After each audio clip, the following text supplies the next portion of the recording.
Hello. So, I'm going to be doing live videos from now on. They're just easier to edit, all that wonderful stuff. Cool. So, today we're going to be talking about The Boys, as you've obviously, deduced from the title. Now, this video is going to cover some very sensitive topics. I will not talk about said topics very in depth, but this is just sort of a warning for anybody who may be sensitive to um, well, I guess telling about extreme violence isn't really a thing. Basically, for anyone who is sensitive to strong sexual content slash strong sexual themes, um, again, not really going to be going very much in depth to it, but it's not something that I personally want to talk about. You'll figure it out as we go along. So, The Boys is a new series on Amazon Prime. Watched it over the weekend. I would have uploaded the video yesterday, or earlier today. I was very busy and there's a lot of things going on.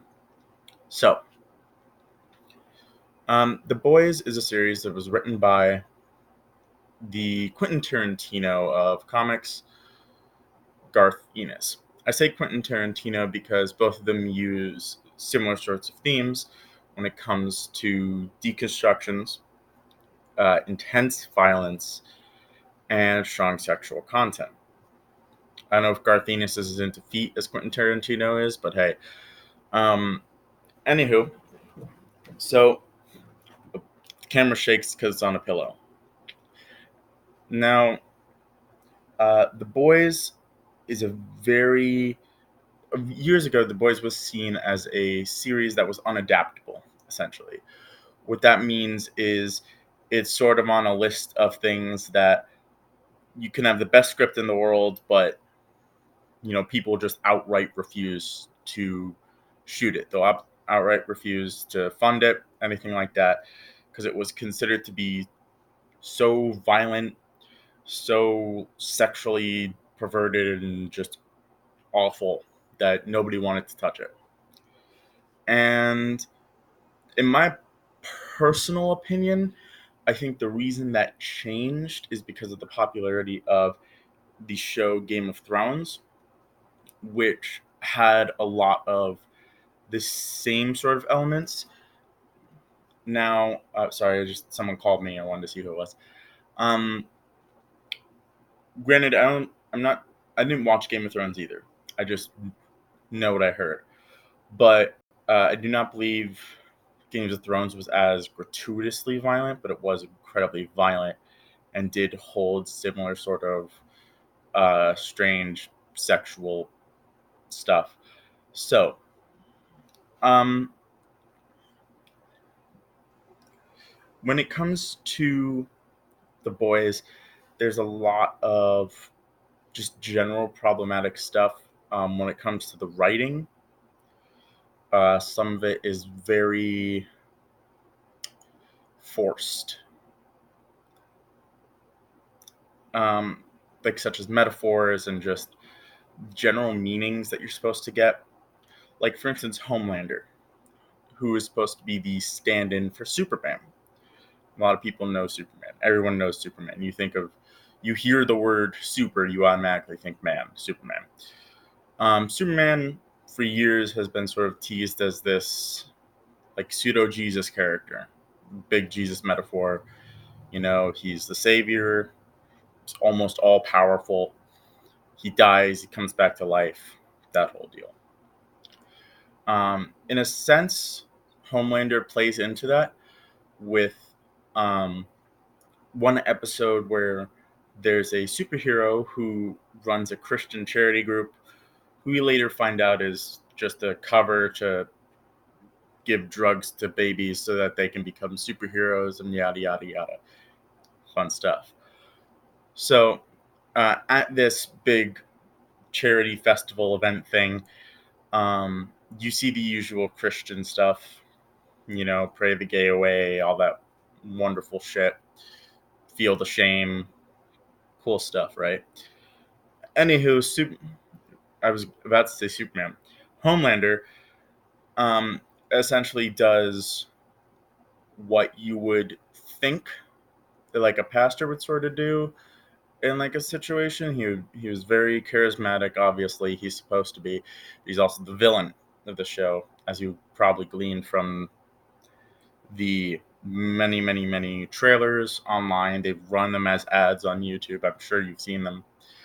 And a couple of videos I know that I watched actually were sponsored by The Boys. More sort of sponsored by Amazon Prime, but a direct sort of like, hey, mention The Boys, you know.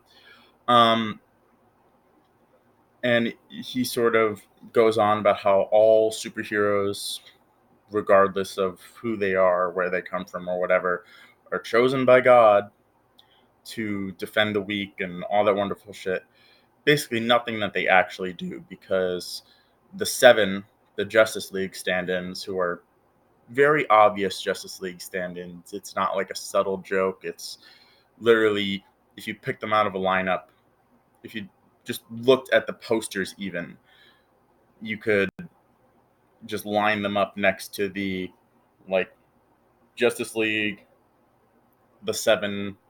They look basically just like mirror world versions of each other, which doesn't really do anything for the subtleties of it. Like I said earlier, it's a lot of the stuff is sort of forced. Um, like Queen Maeve is obviously supposed to be Wonder Woman. Homelander is obviously supposed to be a stand-in for Superman with a bit of Captain America in him. Black Noir is Batman. The Deep is Aquaman. A-Train's the Flash. Translucent is just there because he wasn't in the comics. He was a stand. He is a switch out for Jack from Jupiter, who was the Martian Manhunter stand-in. Martian Manhunter is one of my favorite characters because, one, he's as strong as Superman. Two, he can shapeshift and phase and read minds. The only thing I don't like about him is that he's weak to fire, which is I always think is stupid. But anywho, all of the metaphors are just blatantly out there. There's no joke to it. Um, the only character who doesn't necessarily have a parallel when it comes to the Justice League or superheroes at all, really, or mainstream superheroes rather, is Starlight, who, as Garth Ennis has personally said, existed originally to solely endure the torment of the Seven. As in, they solely hired her to the Seven. Yes, hired. You don't get just like in there through merit or anything. You legit have to audition and get hired. Nothing else. They hired her specifically just to ridicule and torment her, despite the fact that she is just as strong, if not stronger than most of them. Like, she's basically just as strong as the Deep. She can fly, as light powers, super strength, bulletproof, all the wonderful stuff. She's definitely stronger than fucking Translucent. But that's not how it is really in the comic. Not the comics. That's how it is in the comics. In the show, she's very different. And in the show, she was just hired off of, same thing, audition, but she doesn't really get tormented too incredibly much by the Seven. It's mostly just the scene where she gets hired to the Seven and goes back to the tower that the Seven live in, which is also the Vought business tower. Vought being the no, it's not a publication company. It would be like a management firm, sort of like celebrity management, that kind of stuff. And that's essentially what superheroes go through, is they have to be managed by an agent and everything. And in this case, Vought has the monopoly on superheroes. And I'm not really going to go into it because the show doesn't really go super duper into it, if I remember correctly. I saw the moment I saw what was going to happen, I kind of just skipped past it on the bar until it wasn't happening anymore, because I'm not here for that shit. So essentially, I don't believe we see what actually happens, because the bar, you see a little picture and everything. But essentially what happens is the Deep, the Aquaman stand-in, assaults Starlight, and then the next scene you see her throwing up in the bathroom, and Queen Maeve is bitch to her and everything, and it's like, suck it up, whatever. And Translucent is being in the corner all pervy because he has to be naked in order to use his invisibility powers accurately, so blah blah blah. Which is just uncomfortable in general. I don't want to see anyone's dick. Just a no for me, dog. Anywho, that was one of the changes that I sort of found to be a bit more serviceable. I don't think that's the right term. Less offensive, I guess you could say, because in the comics, um, instead of it just being one character, it's, I believe, three. It's a Homelander, Black Noir, and A-Train in that scene. Um, and A-Train constantly taunts her in the comic and makes crude gestures at her, and again tries to assault her by himself and gets blinded by her light powers, so that's something. And then one of the things I like about Amazon is that they have the trivia section.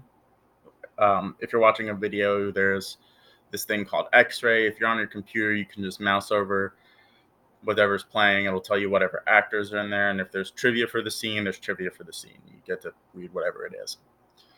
And they changed the meaning of one of the trivia bits. In the trivia, it said Queen Maeve also came to the defense of Starlight in this scene in the comics when Homelander, Black Noir, and Jack from Jupiter ganged up on her. They did not gang up on her as in like they were just being shit to her. They were legit about to try to rape her, and Queen Maeve was just like, hey, stop it. And they were like, okay, I guess. And I'm just like, can we just not have any of that? We don't need that at all. Like, one of the things I hate about people who try to do realism in movies and comics is they immediately equate that to, oh, the female character must be assaulted. No, that's not how writing works.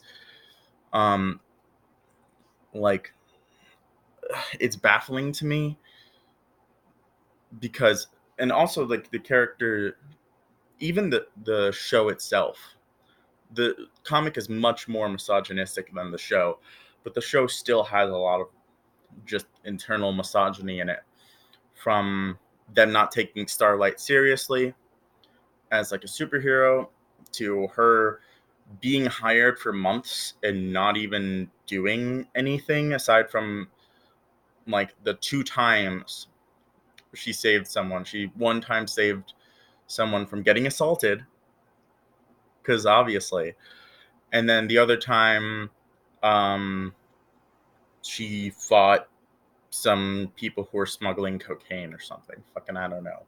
Nobody cares because you're not supposed to, I guess. She basically exists in the comics. It seems she exists to be a sort of foil in a sense to Huey, who she falls in love with, because obviously she does. Because you follow both of their journeys, so obviously they can't just be friends, they have to fuck. So that's a change that I was happy with, because one, I didn't have to see that shit. Nobody should have to see that shit. If you are a director and you think that you should show that shit, you should immediately be fired, because that's just not okay in any context. What is with this weird light flashing?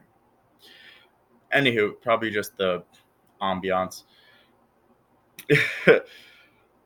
So that was one of the changes that was less, that made the show a bit more comfortable, I guess. But even then, there's just a lot of really uncomfortable scenes. Homelander has this very sort of Oedipus relationship with Madeline Stillwell. I know her last name's Stillwell. I can't remember if I think it's Madeline. Anywho, he has this weird Oedipus relationship, and you keep seeing him using his X-ray vision to creep in on her in a bunch of scenes. He'll just stand in front of the picture of himself, which is like hung on the opposite wall of her office. So he just looks through it and creeps in on her. And then there's a scene where they have sex, and it's weird and creepy, and just I could really deal without it. And back to Huey, there's just so much about him that just doesn't really work. One of the things that I think that was a better change was Huey was originally modeled to, well, not modeled, originally drawn to look similar to Simon Pegg, which, because the character was originally supposed to be a lot more Irish, I think. Or is either Irish or Scottish, I can't remember which one. He was supposed, his code name in the comics was Wee Huey. He was like bald, had a goatee, and he was just essentially an Irishman or whatever. Fucking I don't know. He didn't really play that much into how he does in the show. In the show, he looks a lot more like young in the face. He's a lot more blown away in a sense by this whole world he's being thrown into, and by Billy Butcher as a person, and Billy Butcher's just outright willingness to murder every single superpowered individual, regardless of how dangerous they are. Which sort of plays into the X-Men sort of trope of, this is just like one of those things that sort of struck me just from my knowledge in general of comic books as a whole. But a lot of times in comics and in general sci-fi fantasy media, people always seem to be like, they want to show the whole racism is bad story, but they can't use people of color because obviously that would be awkward for them, I guess. Fucking I don't know, because obviously people don't know racism is bad already. It's been fucking 300 years. Not 300, like almost, it's really only been like 150, but since slavery was abolished. But either way, it's not one of those things that's like, that should be needed to be told through this sort of storytelling. In the X-Men, they tried back in the day originally to sell it as a sort of like, oh, the X-Men are like a minority and they're discriminated against and all that wonderful stuff. Wonderfuls in quotes, obviously. But the thing is, there's a huge, massive reason why that doesn't work in any sort of sense, in any medium you use it in, because anytime they try to fit that in, it's with somebody who that just obviously wouldn't work against. Like, for instance, the X-Men, who are the X-Men alone, just like the entire group, have what are called, I think, Omega class mutants, which essentially are mutants who are so strong they could destroy the entire planet. And thus why it's a stupid idea to try to make them as a stand-in for minorities and shit. But back to the boys, it sort of came off to me as this weird sort of subtle racism thing of like how back in the day they would just, I'm not going to get into that, but if you're listening to this, you probably understand what I'm trying to say. I'm not going to get into it because it makes me uncomfortable, and I'm going to try to avoid things that make me uncomfortable as much as I can. But if you want to, you can obviously look into that on your own. I'm not going to stop you because I'm a video. So Billy Butcher just outright willingness to kill every superpowered individual, regardless of who they are, what their motives are, what they've done in their life, is just very, very hate filled and sort of um, unnecessarily hate filled. I feel like what Garth Ennis sort of does is he takes the characters that he creates and he fills them with his own emotion, um, which generally tends to be more negative than positive. Um, a lot of Garth Ennis's comics, from what I've seen, seem to be very much like anti-gay, more like subtly anti-gay, because um, then you can't really be outwardly as much anti-gay anymore, but it's more like subtle stuff. Like, for instance, it seems I don't know if it's a storyline in the comics, but in the show, it seems like Queen Maeve hides the fact that she had a girlfriend or used to have a girlfriend.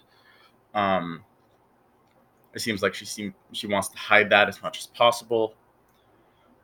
Um, Despite the fact that she tries to go to her for help and just outright refuses when she doesn't want to have sex with her, which is a problem into itself, uh, because it plays into a lot of views of gay people, how they're like over sexual and all that stuff that obviously isn't true. Um, God, there's just so much awful in this one show, and this is the first season. They haven't even covered half of this. But I'd say maybe if they really wanted to, they could cram in a good amount into the second season and be like, that's it. But I don't know if that's what they're gonna do, because I think Preacher's on its fourth season already, and that was a hell of a show. Is a hell of a show. I haven't seen the third season actually. I completely have just went over my head. I forgot that it existed. Um, but it's just The Boys is just very complicated because of how it's written. There's a lot of just anti stuff in it. Like I said, anti-gay. Um, some of it's eh, I didn't really see it that much in the show. I'm not entirely sure if it's that much in the comics because I had no motivation really to read the comics. I mostly just read the wiki and everything. Um, yeah, I know I'm that kind of person. But I did see a bit in Preacher, which is also Enis. I'm gonna go Enis. Um, which is also Garth Ennis. It also seemed to be very much anti-kink, and both of the shows were very anti-religion as a whole. Um, and there's just a lot of hate built into the show. Like, for instance, one of the reason I believe that the reason that Garth Ennis wrote The Boys was because he personally believes that superheroes ruined comics, which is completely untrue and is a very dated perspective in a sense. Because one, superheroes didn't ruin comics. What ruined comics was the comics code, which insisted that there were certain rules to be upheld, and that if a company couldn't uphold to those rules, that they were to be immediately shut down. And then eventually it came down to the only companies that would uphold those rules were superhero companies. Um, one of the famous stories is there was a famous comic company that had this sci-fi story about this astronaut in space, and it was wildly beloved. Everyone was reading this comic and they were so invested in it. And then the last issue of the comic book, because this astronaut, you never saw his face, he just was wearing a spacesuit the entire time. Last panel of the comic book, they revealed he was black. Immediately, since it was like the 60s, they shut the entire company down. No more comics from them. They also insisted that there be less violence, so no horror comics, and that you couldn't do certain themes and stuff. So there was a huge crackdown on what could and couldn't be shown, meaning that eventually it whittled down to either you can be a comic similar to Archie, which is more slice of life, funny family stuff, family friendly stuff, or it can be like superhero comics, which again were generally family friendly at the time. However, in the more modern age, early 2000s to today, all types of comics can thrive because of the internet. Like you can, and especially the view that superheroes killed comics is a very Eurocentric or America-centric sort of idea, because I know this might seem like a very divisive sort of opinion, but manga is also manga. I'm gonna go manga. Manga is or else Japanese comics are also comics. So they're basically the whole smorgasbord of what American comics used to have before Comics Code was originally introduced. It has horror comics, it has slice of life comics. There's comics where there's a girl who saves a dragon, and then that dragon becomes a person and pledges to the girl to become its maid forever. Kobayashi Dragon Maid, one of my favorite mangas and animes. And that has anything ranging from like this that nice, sweet, wholesome slice of life stuff to the most like brutal, gory shit you've ever seen. Like you got your and you don't just have like the one art style, you have different character designs, you have different story designs, you have all of the stuff that makes comics great, and you have superheroes don't overshadow other comics in the modern era, because yes, people more so recognize superheroes, but that doesn't mean that the other comics aren't recognized and appreciated wildly. My Hero Academia is insanely popular, but people also love shows like JoJo's Bizarre Adventure, which one could argue is a superhero show, but it's a lot more morally gray in most cases. So I'm gonna go on a no on that one, dog. Again, Kobayashi Dragon Maid, Magical Girl Ore, shows that I like. Overlord. It's a show where a magical skeleton man decides he wants to rule all the world. It's this huge variety. And then there's online comics that are just made by independent creators who are solely funded by people making donations or people funding them through Patreon or Coffee, and websites like that. There's that very huge famous comic that's going around right now, Scoobs and Shag, I think it's called. Shag and Scoobs, one of those two, where it originally started off as this sort of like funny, like satirical take on Scooby Doo and Shaggy, and then it just turned into this massive anime-esque adventure where you had all of those old Hanna-Barbera era cartoon characters, and they all had anime powers, and it was like just absolutely nuts and off the rails. And so the idea that Garth Ennis proposed, that superheroes ruin comics, is also inherently subverted by his own comics not having superheroes in them, yet being very popular, until of course, he wrote The Boys. And The Boys, even in the show, is a practice of hyperrealism. Hyperrealism, I don't know if that's the actual term, that's the term I use. It's a term where you try to make something realistic, but in doing so, you make it completely unrealistic to the point of you're just like, why? Like, for instance, um, let's go back to the beginning of the show with Huey. Huey's girlfriend gets fridged. Fridging is a term for misogynistic writing in which a female character only exists to die and give the male character a reason to do the story.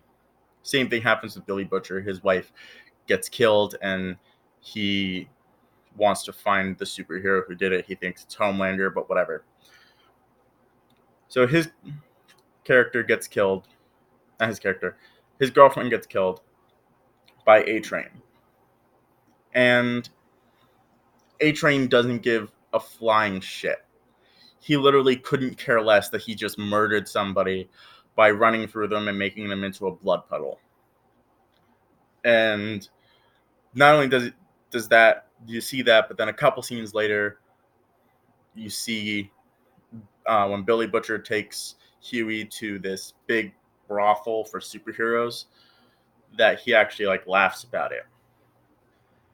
And then again, you get the numerous times that Homelander just straight up murders people. Um, in the last like 2 episodes, he just laser eyes through people for no good reason because he's got heat vision, whatever. He just kills everyone. He just goes into this compound and just laser eyes everyone.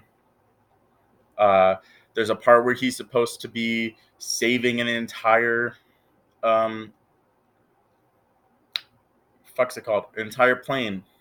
Transoceanic Flight 37. I don't remember why I remember that name, but I do for some reason. Supposed to be saving them along with Queen Maeve.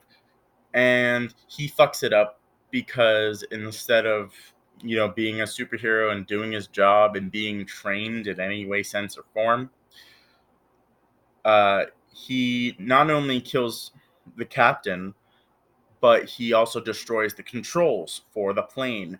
And instead of trying to fix it with his Superman-like powers, and lift the plane, put it on the right course, what the fuck ever, even have it safely land in the water, he's like, I can't do that. Even though he obviously can and is seen doing similar things later. Um, he just decides, we tried. Let's leave all 123 people in this thing to die. That's it. And then he pretends that he actually cared later and is like, they didn't have to die. You know why? Because we should be let into the military, which is like, I guess the conflict, quote unquote, between the superheroes are having is they want to be let into the military so that they can go murder people overseas. And that then has this whole subplot, this whole terrorist subplot in which they use the drug which was made by the Nazis. So going back to Nazis, because of course you have to go back to the Nazis if you want to have superheroes. Because why not? You can't make original ideas. Got to go back to the Nazis, right, Garthinus? So all the superheroes get their powers from this drug called Compound V, and he gives it to a bunch of terrorists, basically, and enough of them survive that the government feels threatened enough to let superheroes into the military. Going back to the last 2 episodes, I think it's either the last 2 episodes or the last episode, where Homelander goes to a building and kills a bunch of terrorists, um, regardless of who they are. Some of them were like obviously being kept captive against their will. Regardless, he just killed them all. Um, no remorse, doesn't even care, obviously. Um, and it's just this gross, gratuitous show, really. I can understand where it's coming from. A lot of the ideas, a lot of the themes make a lot of sense, especially in a world where superheroes are becoming a lot more mainstream. And I feel like that's mostly because of a combination of the people who love superheroes are now in positions to make more widely spreadable content about said superheroes, such as movies and TV and fan films, even.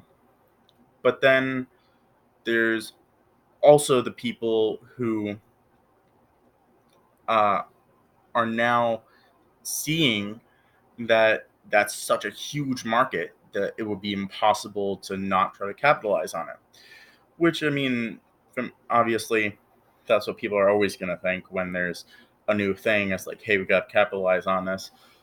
But what really shines through, in my opinion, is when you get those really good, solid new pieces of content that are created by those people who have a real passion for what they make, and which is mostly related to superheroes. Because Those are the most common ones, when you think of comics. So a lot of times what you get with newer content is superheroes. And I can see that, the comic is written from a place of sort of a superhero fatigue, in a sense. What a lot of people think is eventually going to happen with the movie industry or with uh, moviegoers. Eventually, they're just not going to want to see superhero movies anymore, which I don't think is going to happen for like many, many years, because the people who are currently writing superhero movies, aside from DC, because DC is utter trash with their movies. Their shows, like on DC Universe, Teen Titans was kind of trash, but Swamp Thing is fantastic. Doom Patrol, fantastic. Doom Patrol got renewed for another season, so I'm hyped for that. But uh, it's sort of written from this perspective of, here's the comic for the people that hate superheroes. And it's not that sort of hate superheroes as in, oh, I just don't like superheroes. It's, no, I want to see like a comic where Batman like rips open Superman's skull and then he gets cut in half by some random asshole, which is, I believe that's how Homelander and Black Noir respectively die in the original comic. Spoilers, nobody cares. But the comic in itself is really just a power fantasy, and the comic and the show itself are just power fantasies, written by people who are trying way too hard. You can see it's obviously just a power fantasy with the initial idea onto itself of, oh, hey, these normal people can just kill superheroes with no special weapons at all. They don't have any special weapons. They just have guns and explosives and knives. That's it. They have no laser cannons or access to special military equipment or nothing. So the entire thing is just an exercise of the power fantasy of, oh, hey, wouldn't it be awesome if we could just murder superheroes? It's so superfluous as a whole, because you're just sitting there like, you're taking it to such an extreme. You're taking the idea of superheroes being real to such an extreme that it goes beyond satire and just starts to be tired. Like, sure, there would be some terrible people as superheroes, but there would be more good people as superheroes than bad people as superheroes. That's how you get supervillains and superheroes. That's the concept. And the idea that there's no one stronger than Homelander or any of the seven is absolute. Well, not even the idea, because they don't even play with that idea that there's a possibility that somebody is stronger than any of them. Sort of undermines the whole idea in itself of, you know there being somebody to go against the seven, to go against just superheroes. And even in the comics, pretty much all of the superheroes are terrible, awful people who murder and assault and just all these terrible things. They just do whatever the fuck they want. And that's when it starts to stop being a deconstruction of superheroes and superhero media, and instead just starts to be a power fantasy of it's a justified power fantasy, because a regular power fantasy is comics like the recent Flash comic. I believe it was made earlier this year or late last year, where the Trickster and Captain Cold saw off the Flash's legs. The Trickster and Captain Cold. Yeah, big villains right there. But this sort of justified power fantasy, and saying justified as in it's justified to the person who indulges in this fantasy, means that to them this is okay because, oh, these superheroes are bad people, all of them, regardless of who they are, despite the fact that Annie January or Starlight is actively shown to be a good person, and despite the fact that she's constantly ridiculed and belittled by the company, even in the show she's belittled by the company she works for. Um, they make her wear this skimpy outfit that she obviously doesn't want to wear because that's not her thing,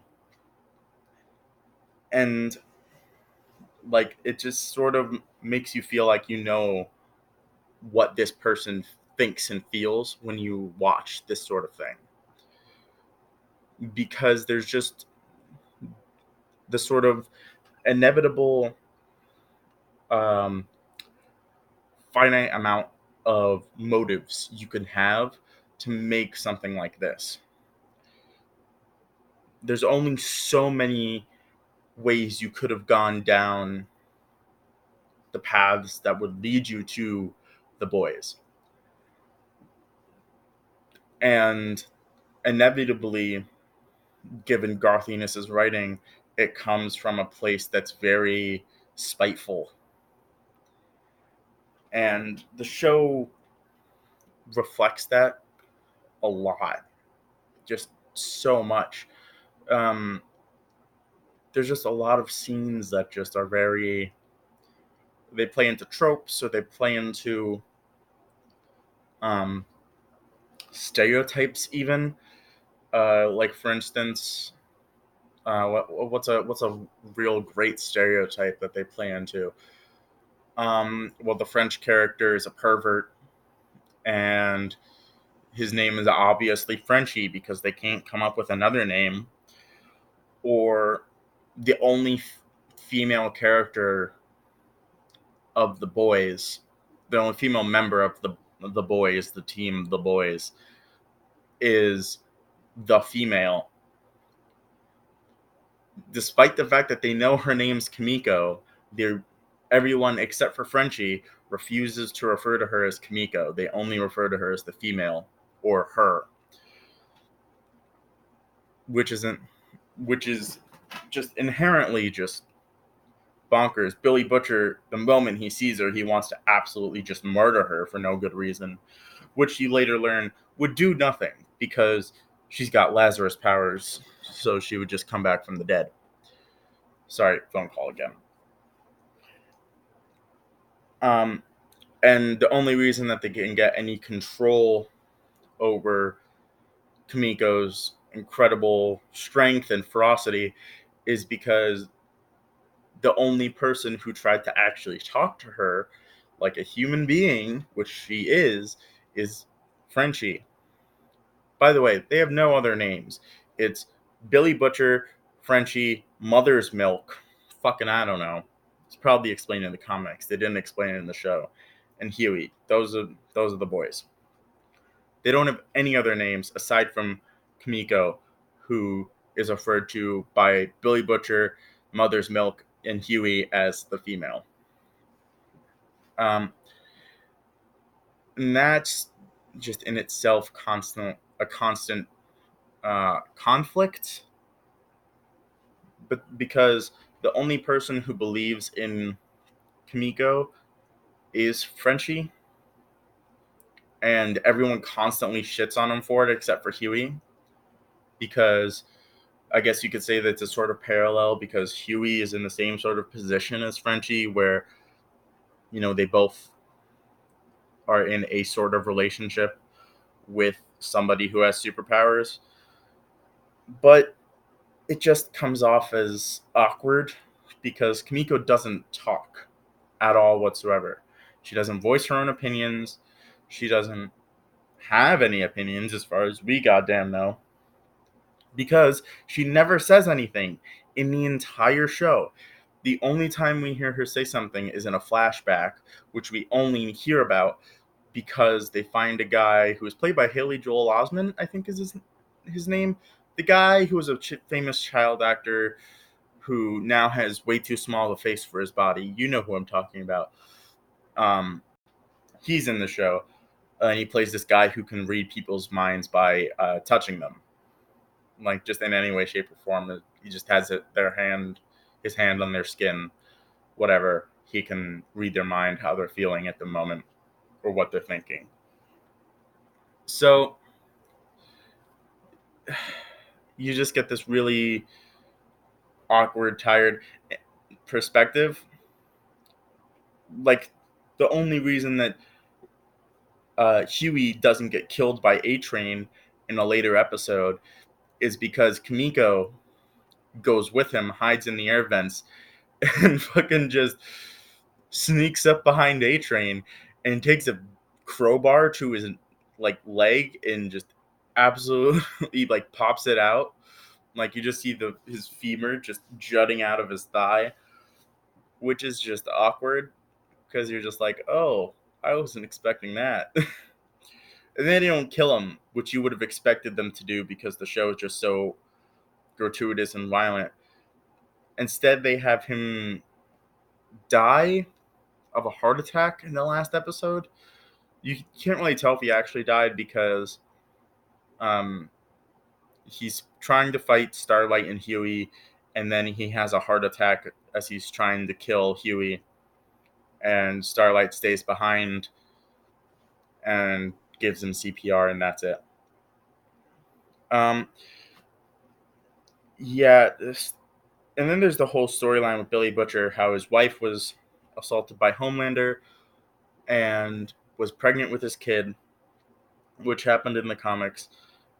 And in the comics, she died um, because the baby essentially ripped itself out of her body and killed her. Obviously, that much blood loss is, you couldn't survive that unless you had superpowers yourself. But in the last scene of season 1, spoilers, it's revealed that she didn't die and was raising Homelander's kid, which I find problematic because of the whole narrative that they were trying to go with throughout the rest of the show, that she was fridged. Again, she was killed for the sole purpose of giving Billy Butcher a motive. But also the fact that earlier in the show, you see that she was pretty... They didn't show it, but they showed the aftermath of it, and it seemed pretty obvious that she was assaulted by Homelander, at least him and maybe someone else we don't really know, because she was in a locked room for 3 hours with her and Homelander. As far as we know, those were the only two people in the room.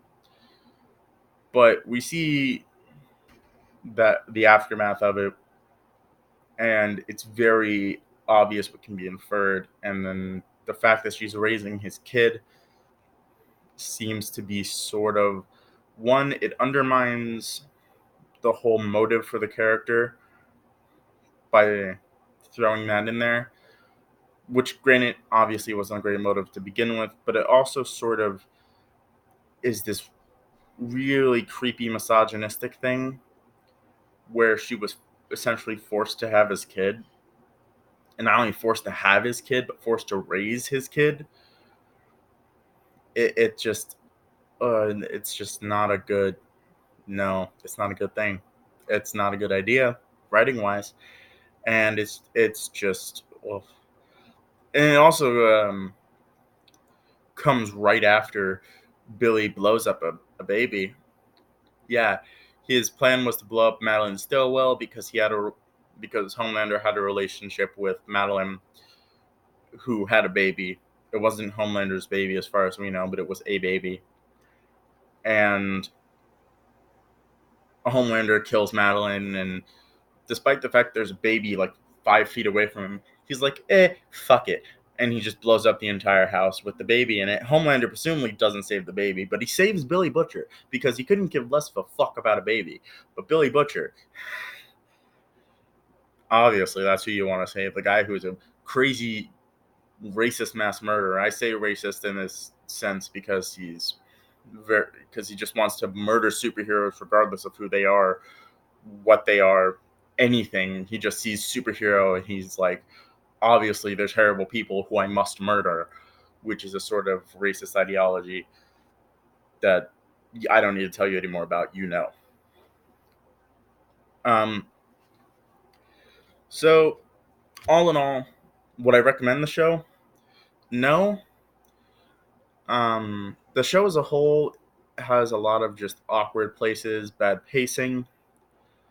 Um, the show plays itself up in a lot of the trailers as being very action packed, and it very much isn't, which is sort of ironic in a sense because the comics had a lot more action in them, but they also cut a lot of parts of the comics out. In the comics, they showed a lot more superheroes, and as such, murdered a lot more superheroes. There was also a lot more, just in general, sexual depravity in the comics that was a lot more forced and uncomfortable. Um, Especially with the weird whole Christian subplot that they had going on with some of the characters. Uh, and really, it's just not worth the time. I mean, it's only 8 episodes, but each one is about an hour long, and most of the episodes are just very bland. You keep thinking that they're going to try to find some way that would allow them to kill the superheroes they're trying to kill, but inevitably it's just a roundabout of them trying to find out each superhero's weakness. And despite the fact that there's no uh, sort of catch-all in a sense, there's no way to just kill every superhero, except in the comics. In the comics, they literally just blow them all up, or not all of them. They blow most of them up. But that's probably going to happen in season 2 when Homelander tries to kill the president. Because obviously, right? I mean, the guy wears a American flag on his back. Obviously, he's fucking nuts. So, those are my thoughts on The Boys. If you can help it, don't watch it. But I mean, like, it's on Amazon Prime. It's not a channel thing, so that's all on you, kiddo. If you don't want to watch it, then don't fucking watch it. I can, however, recommend uh, things that are much better deconstructions of superheroes. The Watchmen, very famous comic. Again, deals with a lot of more mature themes. However, it's not as incredibly gratuitous when it comes to um, violence and sexual depravity. It's a lot more story driven. There's no fridging, if I remember correctly. And one that sort of serves as a very interesting, it's not a very direct deconstruction, but it does deconstruct a lot of the common tropes and themes of superheroes, is The Tick, which is also on Amazon. And that show is incredible. It's funny. It's got some really good effects, despite the fact that it's a very minimal show. They don't use a lot of CGI. Um, all of the costumes are done very well. Um, and you get these funny, like, superhero analogs, like, oh, that guy's kind of supposed to be like Mr. Fantastic. That guy's supposed to be like Doctor Strange. And, some of the characters are obviously tropes because it's supposed to be a parody of superheroes, but it also plays into um, a lot of them and really just what it means to be a superhero, while also considering the fact that the world is crazy. Sometimes you get supervillains who are just nuts for no good reason aside from being nuts. Like the Terror, the villain of the first season of The Tick. Excuse me, I randomly just got hiccups. He's just nuts for being nuts. Like, he just wants to rule the world, and that's it. That's just his deal.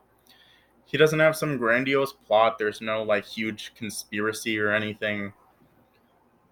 Well, actually, there are huge conspiracies in the show, but it's not like to the level um, of the boys where Vought basically rules America because they have the monopoly on superheroes. They can do pretty much anything just because they can, and they own them. They not only own the monopoly on superheroes, but they make so much money off of them through marketing, through movies, ads, all the wonderful shit. Um, Another show that I oh, that was weird. Sorry, screen just flashed randomly. Another show that I would recommend the first season of. The second season was a bit more iffy. Powers, I think it was called. It was on. I think it was one of those weird like PlayStation original shows, like when they tried to do shows. You could probably just bootleg it online at this point because I don't think it's still very much